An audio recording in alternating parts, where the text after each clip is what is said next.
Hello friends, कैसे हैं आप सभी लोग। आई होप आप सभी बहुत बढ़िया होंगे। मैं के आर सैनी के आर एजुकेशन पे आप सभी का स्वागत करता हूं। दोस्तों, आज इस वीडियो में बहुत ही इंपॉर्टेंट टॉपिक पे बात करेंगे। चिल्ड्रन एजुकेशन अलाउंसेस यानी कि सीईए और हॉस्टल सब्सिडी यानी कि एचएस, इन दोनों के बारे में कंप्लीटली जानकारी आपको इस वीडियो में देने वाला हूं। साथ ही दोस्तों, जैसा कि आप सभी लोगों को पता है, डीए आपका 50% यहाँ पे पहुंच चुका है और ये 7 CPC के अंदर रिकमेंडेशन था। और जो मास्टर सर्कुलर है सीईए और एचएस 2019 का, उसमें भी ये बात मेंशन थी कि डीए जब भी 50% पहुंच जाएगा, आपका सीईए और एचएस में 25% की बढ़ोतरी की जाएगी। तो ये 25% की बढ़ोतरी इसमें हो गई है। इसके अलावा भी रेलवे ने जो दो बड़े बदलाव इसमें जो है किए हैं, लेटर भी इसका जारी हो चुका है 14 मार्च को। उसके रिगार्डिंग कंप्लीट इस वीडियो में बात करेंगे कि दो जो बड़े बदलाव हुए हैं 25% की वृद्धि के अलावा, वो क्या क्या बदलाव है, उसमें कितना फायदा अपने को यहाँ पे हो रहा है। तो दोस्तों, ये जो बदलाव है, इनसे केंद्रीय कर्मचारी को बहुत अच्छे खासे फायदे हो रहे हैं। तो जो भी केंद्रीय कर्मचारी जिनके बच्चे यहाँ पे सीए या हॉस्टल सब्सिडी का लाभ ले रहे हैं या फ्यूचर में लेंगे, तो उन लोगों के लिए बहुत ही अच्छी गुड न्यूज़ है। वीडियो को लास्ट तक जरूर देखिएगा। इस चिल्ड्रन एजुकेशन अलाउंस और हॉस्टल सब्सिडी के बारे में पूरी कंप्लीटली जानकारी आपको यहाँ पे मिलने वाले हैं। और आपके कुछ सवाल होंगे कॉमन, जैसे कि ये कब से लागू होगा, किसे होगा फ़ायदा, कितना फ़ायदा होगा, अब किस तरह मिलेगा सीए, क्यों हुआ संशोधन, कैसे हुआ, कौन से दो बड़े बदलाव हुए हैं। तो ये जो है रिवाइज इंस्ट्रक्शन जारी किए हैं 14 मार्च 2024 को, वो भी मैं आप सभी लोगों को दिखाऊंगा। सबसे पहले इसका जो मास्टर सर्कुलर है, इसके क्या क्या कॉमन रूल है, वो आपको सभी लोगों को रूबरू करा देता हूँ, जो कि 2019 का है। तो आप सभी लोग जो है वीडियो को लास्ट तक जरूर देखिएगा, बहुत ही इन्फॉर्मेटिव यहाँ पे होने वाला है। देखिए दोस्तों, स्क्रीन पे आप मिनिस्ट्री ऑफ रेलवे का, रेलवे बोर्ड का लेटर देख पा रहे होंगे। ये जो है मास्टर सर्कुलर है चिल्ड्रन एजुकेशन अलाउंस और हॉस्टल सब्सिडी का, 2019 का ये लेटर है। इसमें सारे कुछ नियम हैं आपके चिल्ड्रन एजुकेशन अलाउंस और हॉस्टल सब्सिडी को लेके। तो देखिए, सबसे पहले तो मैं ये जो पॉइंट है इस पे बात करूंगा। अभी तक कई सारे दोस्तों को ये नहीं पता होता, जो नए लगे हैं उनको, कि ये किस किस हिसाब से मिलता है, कितने बच्चों तक अपन इसको ले सकते हैं। तो इस वीडियो को आप जरूर ध्यान से देखिएगा, आपको कंप्लीटली जानकारी यहाँ पे मिलने वाली है। देखिए, सबसे पहले दोस्तों, आप जो सी और एच है, इसके लिए क्लेम कर सकते हैं। दो आपके जो सबसे बड़े बच्चे हैं, यानी कि आपके 3 बच्चे का, तो आप शुरू के जो 2 बच्चे हैं उनके लिए आप क्लेम कर सकते हैं। लेकिन एक्सेप्शनल को 2 केस है, उस केस में आप जो है 3 बच्चों के लिए भी या 4 बच्चों के लिए भी यहाँ पे इसका क्लेम कर सकते हैं। कैसे दोस्तों, जैसे कि मान लें कि पहली डिलीवरी सिंगल बार, फर्स्ट बार में आपके जो है सिंगल बच्चा हुआ, तो ये ठीक है। इसके अलावा सेकंड बार में अगर आपके जुड़वा अगर बच्चे हो जाते हैं, या जुड़वा हो गए, किसी के 3-3 बच्चे भी हो जाते हैं, तो उस केस में इन सभी बच्चों को यहाँ पे हॉस्टल सब्सिडी और सीए का लाभ दिया जाएगा। इसके अलावा सेकंड जो डिलीवरी होती है, मान लें कि सेकंड आपके फर्स्ट डिलीवरी नॉर्मल एक बच्चा हुआ और सेकंड में जो है एक बच्चा हुआ, तीसरी बार में मान लो 2 बच्चे के बाद में कोई नसबंदी वगैरह करवा लेते हैं, उसके बाद में अगर नसबंदी वगैरह फेल हो जाती है और तीसरा बच्चा हो जाता है, तो उस केस में भी इन तीनों बच्चों को यहाँ पे हॉस्टल सब्सिडी और सीए दोनों का ही फायदा यहाँ पे दिया जाएगा। और ऐसा नहीं कि दोस्तों शुरू में 2 बच्चे जुड़वा हो गए, उसके बाद में अगर तीसरा बच्चे भी होता है तो उसको फायदा यहाँ पे नहीं दिया जाएगा, इन शुरू के 2 बच्चों को यहाँ पे फायदा दिया जाएगा। तो ये चीज़ आपको क्लियर हो गई होगी, किस केस में 3 बच्चों को, 4 बच्चों को मिल सकता है, किस केस में आपको 2 बच्चों को ही यहाँ पे सीए या हॉस्टल सब्सिडी के लिए क्लेम कर सकते हैं। अब सीए जो है अभी तक जो मिलता आ रहा है 2019 से, तो वो जो है आपका 2250 रुपये पर मंथ, यानी अगर 12 महीने की बात करें तो 27,000 के आसपास इसमें आपको एक साल में मिलता है एक बच्चे का। 2 बच्चों की बात करेंगे तो 54,000 रुपये आपको यहाँ पे सीए मिलता है, इसका क्लेम आप कर सकते हैं, साल में एक बार मिलेगा। इसके अलावा दोस्तों, हॉस्टल सब्सिडी की मैं बात करूँ, 6,750 रुपये अब तक मिल रहे थे, इसमें 25% की बढ़ोतरी होगी है, डी आपका 50% पहुँच चुका है। अब जो है इसमें आपको बड़ी अमाउंट यहाँ पर मिले करेगी, वो भी आपको दिखाऊंगा कितनी अमाउंट यहाँ पे मिला करेगी। तो ये टोटल जो है 81,000 करीब जो है आप यहाँ पे मिला करता है, साल में एक बार इसके लिए आप आवेदन कर सकते हैं। इसके अलावा दोस्तों, अगर कोई दिव्यांग बच्चा है तो वो जो है यहाँ पे उसको 45 रुपये सीईए मिला करता है, यानी कि इसको हॉस्टल सब्सिडी और चिल्ड्रन एजुकेशन अलाउंस होता है वो डबल मिला करता है नॉर्मल बच्चे से। अब मैं आपको बता देता हूँ सबसे पहले कि 50% डीए पहुँचने के बाद में अपने को यहाँ पे जो सीईए और हॉस्टल सब्सिडी है उसमें कितना फायदा यहाँ पे होने वाला है। देखिए दोस्तों, सबसे पहले तो आप स्क्रीन पे देख पा रहे होंगे कि अब तक जो मिला आ रहा था 1/7/2017 से जो मिला आ रहा था अपने को चिल्ड्रन एजुकेशन अलाउंस, जैसा कि मैंने बताया 2250 रुपये पर मंथ, तो ये ईयरली 27,000 के आसपास होता था। और हॉस्टल सब्सिडी 6,750, तो ये जो 81,000 के आसपास आपका ईयरली बनता था, एक बच्चे की बात कर रहा हूँ। 2 बच्चा को आपको मिलता है तो ये 2 से आप इसको मल्टीप्लाई कर लीजिए, तो ये जो है 1,62,000 टोटल मिला करता था, ये जो है 54,000 टोटल 2 बच्चों का मिला करता था। अब देखिए, डीए जो है आपका 50% पहुंच चुका है, ये रिकमेंडेशन था कि जैसे डीए 50% पहुंचेगा, इन दोनों में जो 25% की बढ़ोतरी हो जाएगी। और फॉर दिव्यांग children reimbursement will be double normal rate, यानी अगर कोई दिव्यांग कैंडिडेट्स है तो उनकी जो है नॉर्मल रेट से डबल आप कर लीजिएगा। उनको जो है 54,000 रुपये मिला करते थे, और एक इनको जो है 1,62,000 जो है 1,62,000 मिला करता था हॉस्टल सब्सिडी, जो है दिव्यांग बच्चा है। अब जो है आपका 50% डीए पहुंच चुका है। अब देखिए कितना वेरिएशन इसमें हो गया है, जो पहले 2,250 रुपये मिला करता था वो आपको अब 2,812 रुपये पर मंथ मिला करेगा, और अब 33,750 एक बच्चे को यहाँ पे चिल्ड्रन एजुकेशन अलाउंस मिलेगा।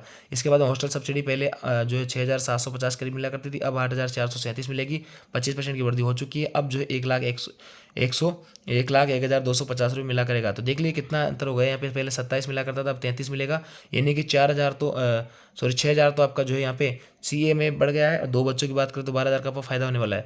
इसके अलावा पहले 81,000 मिला करता था, अब 1,01,000 मिल रहा है, यानी 20,000 का आपको जो हॉस्टल सब्सिडी में फायदा हो रहा है एक बच्चे के ऊपर। तो ये जो 2 बच्चों के ऊपर 40,000 का फायदा हो रहा है। और ये जो है जो दिव्यांग बच्चा रहेगा उसको इसका जो है डबल मिलेगा नॉर्मल बच्चे से। तो दिव्यांग बच्चे का जो है इसके आप डबल कर लीजिएगा, इस हिसाब से आपको सीए और हॉस्टल सब्सिडी मिला करेगा। ये तो बात हो गई आपका डी और डीआर 50% बढ़ने के बाद में क्या फायदा होगा। और थोड़े से कॉमन रूल देख लेते हैं, फिर आप जो 2 बड़े बदलाव रेलवे बोर्ड ने किए हैं वो आपको सभी लोगों को मैं यहाँ पे दिखाऊंगा।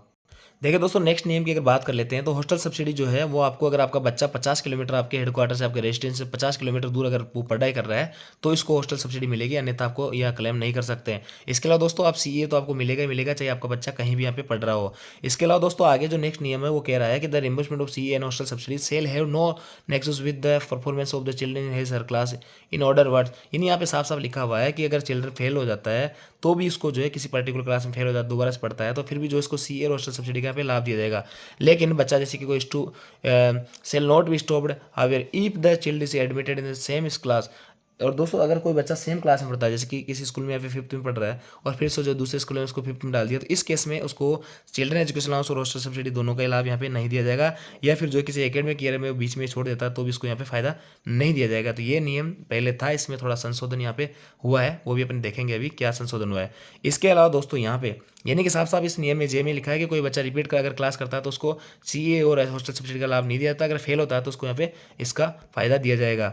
नेक्स्ट रूल में वैसे बहुत सारे रूल है, इंपॉर्टेंट रूल की बात कर लेते हैं। देखिए जो ये हॉस्टल सब्सिडी और सीए मिलता है वो नॉर्मल बच्चे में 20 साल तक की उम्र के लिए मिलता है, या तो 20 साल की उम्र का हो गया या फिर जो 12 तक मिलेगा, यानी दोनों भी में से जो भी पहले होगा वहाँ तक उसको जो है इसके लिए क्लेम कर सकते हैं, उसके आगे इसका क्लेम नहीं कर सकते। और जो दिव्यांग बच्चा होगा वो 22 साल की उम्र तक या 12 तक, इससे पहले जो भी पहले होगा उसके लिए यहाँ पे आवेदन क्लेम कर सकता है, नहीं तो नहीं कर पाएगा। इसके अलावा दोस्तों ओ में जो लिखा हुआ है सी इज अलाउड कि in case of children studying through correspondence distance learning subject to, यानी अगर कोई डिस्टेंस लर्निंग से भी अगर करता है, जैसे कोई गैप देके भी, तो भी उसको जो यहाँ पे इसका लाभ यहाँ पे दिया जाएगा हॉस्टल सब्सिडी और चिल्ड्रन एजुकेशन अलाउंसेस का।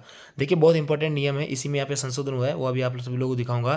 देखिए पहले क्या था, अभी तक the C N hostel subsidy is admissible in respect of children studying from 2 ये क्लासेस बिफोर क्लास 1 to 12, यानी कि क्लास 1 से 12 तक तो जो है आपको हॉस्टल सब्सिडी सी का लाभ दिया जाता है। इसके अलावा फर्स्ट क्लास से पहले नर्सरी और यूकेजी एलकेजी जो भी है उनका 2 साल का भी यहाँ पे चिल्ड्रन एजुकेशन अलाउंस और हॉस्टल सब्सिडी यहाँ पे दी जाती थी। और यहाँ पे देखिए साफ साफ लिखा हुआ है आल्सो फॉर इनिशियल 2 ईयर्स, यानी कि फर्स्ट क्लास से पहले पहले 2 साल तक जो है आप इसका फायदा ले सकते हैं। और फिर diploma certificate course from political IT engineering college.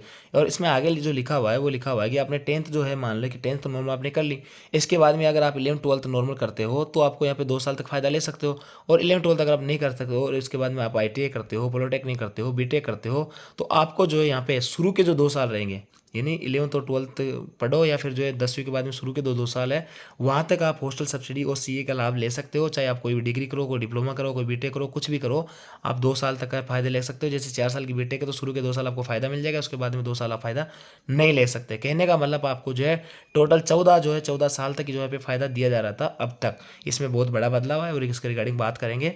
इसके अलावा भी कई सारे नियम है दोस्तों, आप देख पाएंगे। ये सर्कुलर मैं आपको टेलीग्राम ग्रुप में भेज दूंगा, जो भी भाई लोग टेलीग्राम ग्रुप में नहीं जुड़े हैं वो टेलीग्राम ग्रुप जरूर ज्वाइन कीजिए, बहुत ही यहाँ पे अपडेट आपको मिलते रहेंगे। अब जो 2 बड़े बदलाव है इसकी बात अपन यहाँ पे कर लेते हैं। देखिए दोस्तों जो 2 बड़े बदलाव हैं वो 14 मार्च 2024 को यहाँ पे रेलवे बोर्ड का एक लेटर जारी हुआ था, office memorandum reimbursement of children education और सब्सिडी के रिगार्डिंग, ये इसमें लेटर जारी हुआ था। तो देखिए अभी तक जो अपने पिछले भी आपको देखा मास्टर सर्कुलर में, उसमें लिखा था कि फर्स्ट क्लास जो है उससे पहले शुरू के 2 साल वहाँ तक आप फायदा ले सकते हैं, इन टोटल 14 साल तक आप फायदा ले सकते हैं। लेकिन इसमें जो है 1 साल बढ़ा दिया गया, तो अच्छी बात है।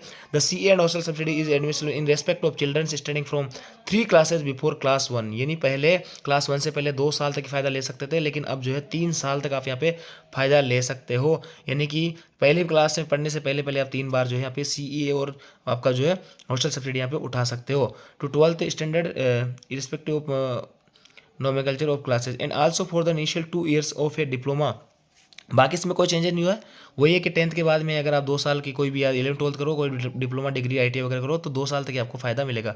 तो इसमें कोई फ़ायदा नहीं हुआ, लेकिन यहाँ पे जो है बहुत बड़ा जो है बदलाव, 1 साल का आप एक्स्ट्रा यहाँ पे ले सकते हो। तो पहले टोटल 14 साल तक जो है आप यहाँ पे फ़ायदा ले सकते थे, अब जो है यहाँ पे 15 साल तक का आप जो है फ़ायदा ले सकते हैं। तो बहुत बड़ा यहाँ पे बदलाव, एक तो बदलाव ये हो गया। इसके बाद में सेकंड बदलाव की बात है कि further it is has also been decided to grant one time relaxation for reimbursement of CA hostel subsidy to those government employ वो children have to repeat one additional class due to implementation of new education policy. New education policy जो है लागू हो गई है आपके भारत में। तो देखिए यहाँ पे न्यू एजुकेशन पॉलिसी के तहत जिन बच्चों को यहाँ पे कोई भी क्लास रिपीट करनी पड़ी है, गवर्नमेंट एम्प्लॉय वो children have to be repeat one additional class, जिनको रिपीट करनी पड़ी है तो उनको भी यहाँ पे सीईए और हॉस्टल सब्सिडी का लाभ दिया जाएगा, वो भी इसका लाभ ले सकते हैं। तो ये भी बड़ा बदलाव था।